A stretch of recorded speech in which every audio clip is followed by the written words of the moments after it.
Hi guys, இது உங்கள் புது முயற்சி. 1001 இரவுகள். ஒரு அரசர் பெண்ணினத்தை வெறுத்து தினமும் பெண்களை திருமணம் செய்து மறுநாளே அந்த பெண்ணை பலியிட்டிருக்காங்க.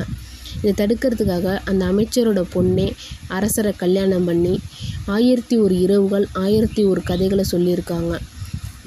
மேலும் ஏன் அந்த அரசர் பெண்ணினத்தை வெறுத்தார், ஏன் அப்படி திருமணம் செய்து பலியிட்டாங்க அப்படிங்கிறத இந்த கதையில் பார்க்க போகிறோம்.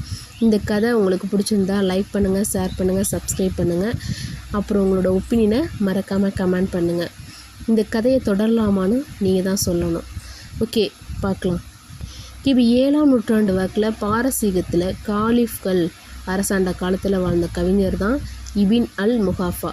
இவர் தான் அரபு மொழியில் 1001 இரவுகள் அப்படிங்கிற கதையை எழுதினதாக கூறப்படுது. தொடக்கத்தில் இவ ஆலிஃப் லைலா கதைகள்னு அழைக்கப்பட்டிருக்கு.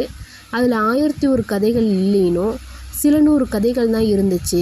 பின்னர் பல கதைகள் சொருகப்பட்டு 1000 கதைகளாக பரிணாமம் அடைந்ததுனோ 1001வது கதை எப்போது இணைஞ்சதுன்னு தெரியல, அதுவே இறுதியாயிடுச்சுன்னு சொல்கிறாங்க. இவற்றில் பண்டைய சுமேரிய மெசபடோமியா கதைகளும் அடங்கும். ஓகே, அடுத்த எபிசோட்லேருந்து அந்த கதையை ஸ்டார்ட் பண்ணுறேன். ஓகே, பாய்.